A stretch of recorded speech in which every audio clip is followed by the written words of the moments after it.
Bismillahirrahmanirrahim. Assalamualaikum warahmatullahi wabarakatuh.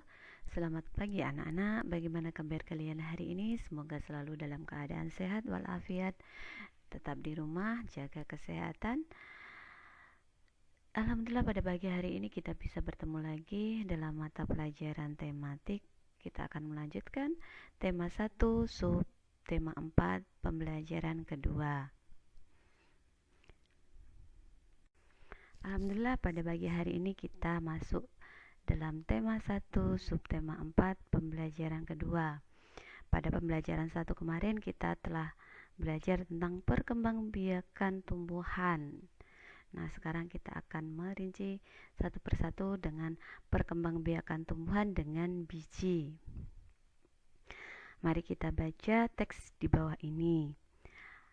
Ada tumbuhan yang berkembang biak dengan biji, contohnya kacang hijau, mangga, dan padi. Daur hidup tumbuhan tersebut dimulai saat biji ditanam. Jika biji ditanam, maka akan tumbuh kecambah yang memiliki akar daun. Kecambah akan tumbuh menjadi tumbuhan muda. Akhirnya tumbuhan muda tumbuh menjadi tumbuhan dewasa. Tumbuhan dewasa akan berbunga dan berbuah. Dalam buah tersebut terdapat biji. Biji yang ditanam akan menjadi tumbuhan baru.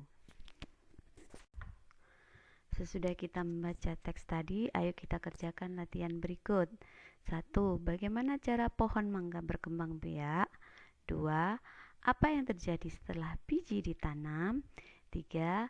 Tuliskan tahap perkembangbiakan tumbuhan yang terdapat dalam teks di atas. Kemudian keempat, lengkapi pernyataan berikut menggunakan kosakata yang tepat. A.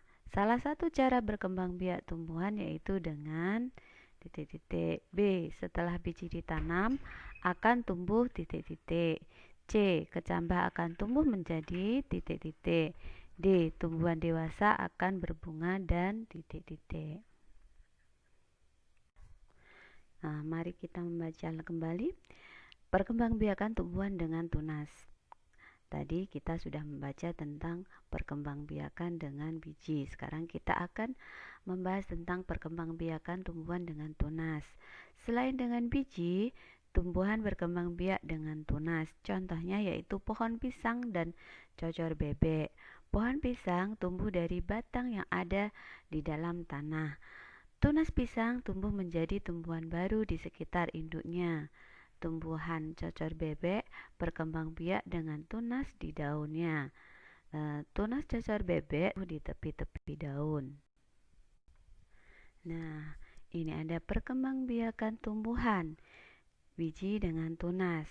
Dengan biji, dia akan berbuah. Dalam buah ada biji.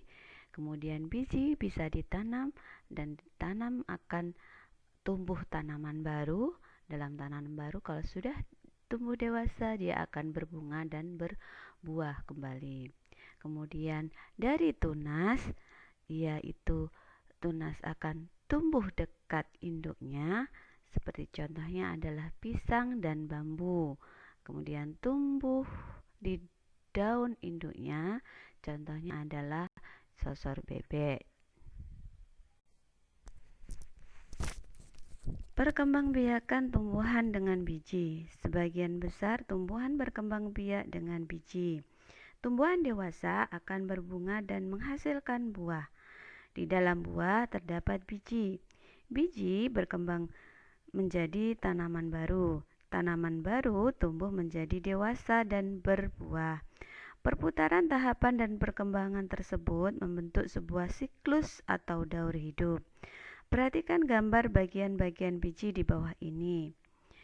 Ada embrio calon tumbuhan, kemudian kotiledon sumber makan untuk calon tumbuhan baru, kemudian selimut biji untuk melindungi biji.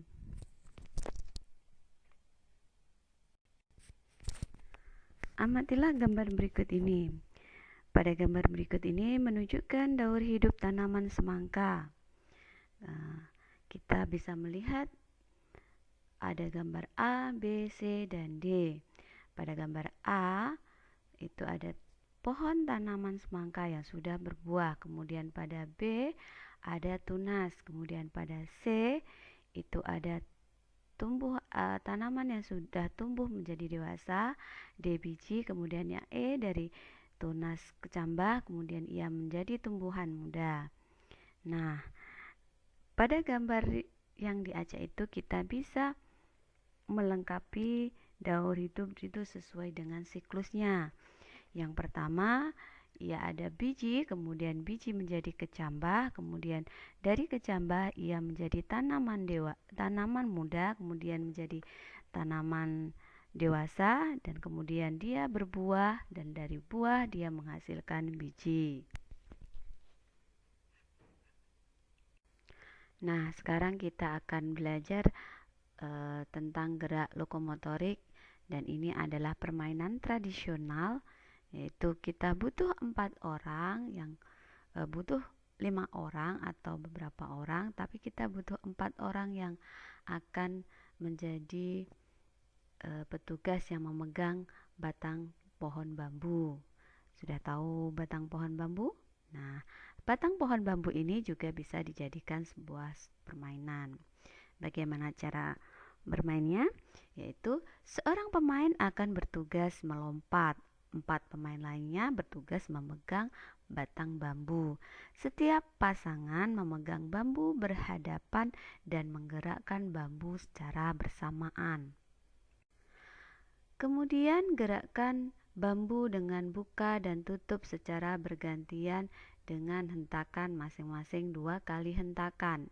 Pemain yang tidak memegang bambu melompat-lompat pada bambu yang terbuka. Jangan sampai kejepit bambu ya. Lakukan secara bergantian. Nah, ini adalah pentingnya bekerja sama.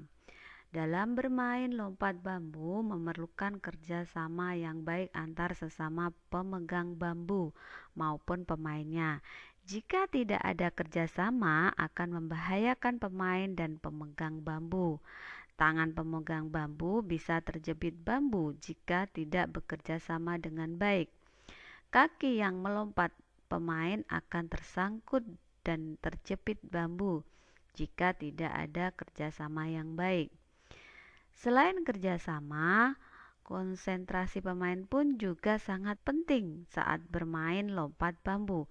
Jika tidak berkonsentrasi, maka akan membahayakan seluruh pemainnya. Nah, kesimpulan dari tema 1 subtema 4 pembelajaran kedua kita hari ini adalah kita belajar bahasa Indonesia, yaitu membaca, mencermati kosakata dalam teks tentang konsep ciri-ciri dan kebutuhan makhluk hidup yang ada di lingkungan setempat. Kemudian PJOK kita memahami kombinasi gerak dasar lokomotor dalam berbagai bentuk permainan sederhana ataupun tradisional. Kemudian PPKN kita memahami makna bersatu dalam keberagaman di lingkungan sekitar kita.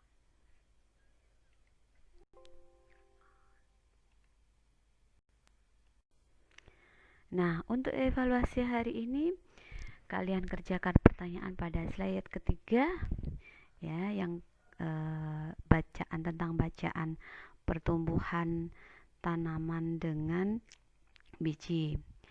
Kemudian hafalkan perkalian ya, agar kalian mudah untuk melanjutkan pembagian jika pertemuan matematika selanjutnya. Terima kasih sudah dapat menyelesaikan pekerjaan hari ini dengan baik. Kamu memang anak yang hebat. Ayah dan Bunda, terima kasih sudah mendampingi Ananda. Semoga Ananda memahami materi pembelajaran hari ini. Demikian dari Bu Hana. Terima kasih. Billahi taufiq wal hidayah. Wassalamualaikum warahmatullahi wabarakatuh.